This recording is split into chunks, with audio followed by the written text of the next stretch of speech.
আজই ডাউনলোড করুন আর এনজয় করুন আপনার পছন্দের শো। শ্রীপর্ণা, সারাদিন তুমি আমার জন্য উপোস করে আছো, তাই তুমি কিছু না খাওয়া পর্যন্ত আমিও কিন্তু কিছু খেতে পারবো না। এখন তো আমি ঘাড় নিচু করে ফাইল সই করতে পারবো না, দেখতে পারবো না। পার্টির মিটিংয়ের সিদ্ধান্ত নেওয়া, তারপর ব্যবসার কাজ, এগুলো দেখার জন্য তো একটা কাউকে দরকার, যে আমার কাছ থেকে সিদ্ধান্তটা জেনে নেবে আর ফাইলগুলো সই করে দিলে সেগুলো আবার অফিসে নিয়ে গিয়ে জমা করতে পারবে। এতদিন তো আমি এই অপেক্ষাতেই ছিলাম বীরু, কিন্তু আমি ভাবতেও পারিনি যে ছিপ ফেলার আগেই মাছ একদম জাল থেকে লাফিয়ে আমার কোলে চলে আসবে। কি হলো যে কাজের কথা বললাম, কথা বন্ধ হয়ে গেল? দায়িত্ব নিতে ভয় করছে নাকি? দেখ, এই সব কিছুর দায়িত্ব কে সবচেয়ে ভালো করে সামলাতে পারবে সেটা তো তুই সব থেকে ভালো করে জানিস দিদি। আমিও খুব ভালো করে জানি। আমার হয়ে কিছুদিনের জন্য কতগুলো সিদ্ধান্ত তাকেই নিতে হবে। কি নামটা আমি বলবো নাকি সে নিজে থেকেই এগিয়ে আসবে? না না, তোকে কিচ্ছু বলতে হবে না বীরু, আমি সব বুঝে গেছি। কে শুভ, তুমি দায়িত্ব নিতে পারবে না?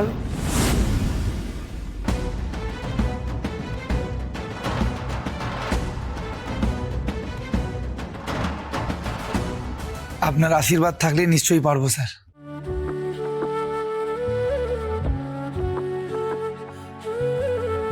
বীরু, কি রে তুই তুই তো আমার কোনো বারণই শুনছিস না। আমি এক্ষুনি তোকে বললাম না তুই একদম ব্যবসা মিটিং এইসব নিয়ে টেনশন করবি না, চিন্তা করবি না? হ্যাঁ, এই তো তুই বলিস তোর দিদি নাকি তোর মায়ের মতো। মায়ের কথা তুই শুনিস? খুব বকবো কিন্তু আমি এবার।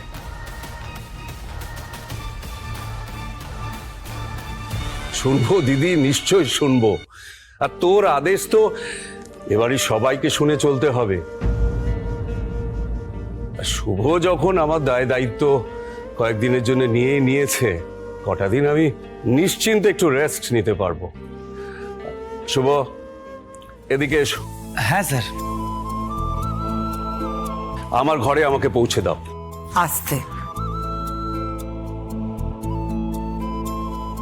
আস্তে আস্তে বীরু। হ্যাঁ।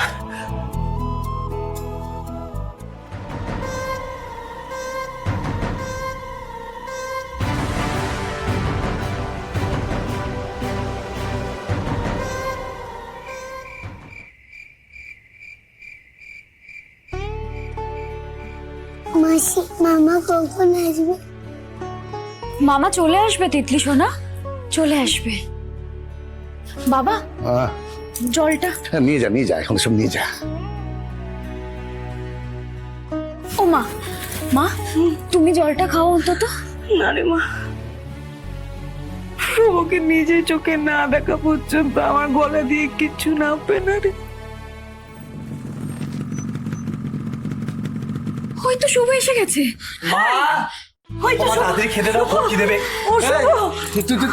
তুই ঠিক আছিস তো? কোথাও লাগেনি তো সোনা? কোথাও লাগেনি তো? শুনলাম অ্যাক্সিডেন্ট কি করে হলো? এরকম তো হওয়ার কথা না। আরে বাবা ছাড়ো না, আমার যদি একটু কথাটা বলতে দাও না। তুই যদি না ফিরতিস তাহলে আমরা কি নিয়ে বাঁচতাম বলতো? ঠাকুর অনেক আমার উপর কৃপা করেছে যে তোকে সুস্থ সবল এই বাড়িতে পাঠিয়ে দিয়েছে। দাদা ভাই তুই আমাকে ছুঁয়ে বল না, তুই আমাকে ছুঁয়ে বল তুই ঠিক আছিস, তাহলে আমি বিশ্বাস করবো। একবার ছুঁ না। হ্যাঁ শুভ, বল না তোর জন্য। আরে বাবা, তোমরা আমাকে একটু কথা বলতে দেবে? আমি তো তোমাদের ফোন করে বললাম যে আমি একদম ঠিক আছি, আমার কিচ্ছু হয়নি। কেন এত টেনশন করছো বলো তো? টেনশন করবো না ভালো, ওরে আমাদের ভালো থাকা বা খারাপ থাকা, আমাদের বাঁচা মরা সবটা তো তোকে ঘিরে। আমাদের যদি কখনো বিপদ হয় তুই তো আমাদের বাঁচানোর জন্য না বুঝে আগুনে চাপ দিস, অথচ তোর বিপদে আমরা কিচ্ছু করতে পারিনি রে। নিজেদেরকে খুব অসহায় লাগছিল রে শুভ। আরে বাবা, কি শুরু করলে বলো তো তোমরা? এই রিতা, আমার মনে হয় না ওর ওপর না কারো খারাপ নজর পড়েছে। তুমি যাও তো লঙ্কাপুরি ওর নজরটা কাটাও তো। ঠিক বলেছো গো, ঠিক বলেছো। কালকের মহাদেবের মন্দিরে গিয়ে আমি ওর নামে পুজো দিয়ে আসবো, আর মা ষষ্ঠীর কাছে আমি মানত করব পরের ষষ্ঠীতে আমি নির্জলা উপোস করবো, দাঁড়া তোর জন্য লঙ্কা নিয়েছি, দেখি এবার কে তোকে নজর দেয়। একটু দাঁড়া বাবা। মা কথাটা তো মা তোর তো নজর লাগবেই ভাই, তুই এখন শিক্ষামন্ত্রীর ডান হাত, সবাই তো হিংসায় জ্বলে পড়ে শেষ হয়ে যাচ্ছে রে। জানো তো মামা, সকাল থেকে বাড়িতে কেউ কিছু খায়নি। বাবা, তিতলি এটা কি বলছে? তোমরা সারাদিন না খেয়ে রয়েছো? আর দিদি তুই ওকে সারাদিন না খাইয়ে রেখে দিয়েছিস? বৃষ্টি, আমি তোমাদের যে কি বলবো আমি কিছুই বুঝতে পারছি না। সারাদিন এইভাবে কেউ না খেয়ে থাকে? কি আর খাবো বল, মনের যে খিদে ছিল তোকে দেখে সেটাও আমাদের মিটে গেছে রে। দেখি এই সিধে হয়ে দাঁড়া। আরে মা, কি করছো তুমি? চুপ! আর একটাও কথা বলবি না, সকাল থেকে সবাইকে খুব কাঁদিয়েছিস, যা করবো মুখ বন্ধ করে দাঁড়িয়ে থাকবি।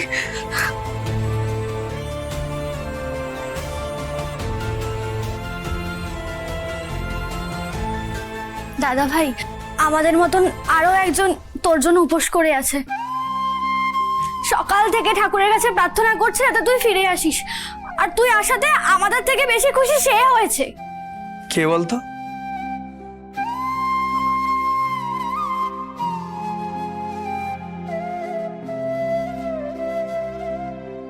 জানিস ভাই, শ্রীপর্ণা যখন থেকে তোর অ্যাক্সিডেন্টের খবর শুনেছে তখন থেকে নাওয়া খাওয়া ঘুম সব কিছু ফেলে ওই ঠাকুরের সামনে বসে কেঁদেই চলেছে।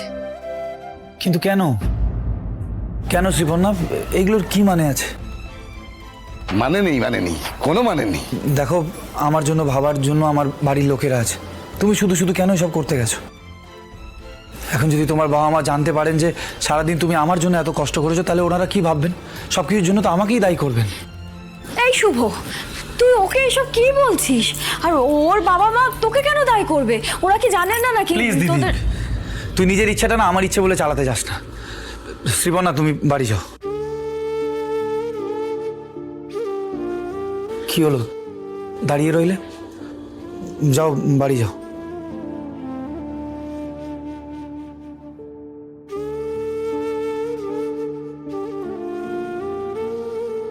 ও বাবা, এখানে দাঁড়িয়ে রইলি কেন? তুই যে বললি খিদে পেয়েছে, আয় বাবা হাত মুখ ধুই আয়, আমি খাবার পাচ্ছি, তাড়াতাড়ি আয় বাবা, আয় আয় আয়, সবাই আয়। শ্রীপর্ণা, সারাদিন তুমি আমার জন্য উপোস করে আছো, তাই তুমি কিছু না খাওয়া পর্যন্ত আমিও কিন্তু কিছু খেতে পারবো না।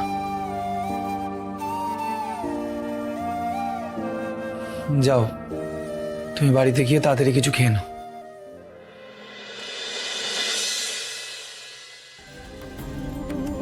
তোর মনে এক কথা আর মুখে এক কথা। তুই যদি ভালোবাসো তাহলে তো আঘাতটাও কেন? সবার সামনে অতগুলো কথা না শোনালেই পারতে। ঠিক আছে, একবার আমাদের বিয়েটা হয়ে যাক, তারপর আমি সবকিছু সুদে আসলে উসুল করে নেব।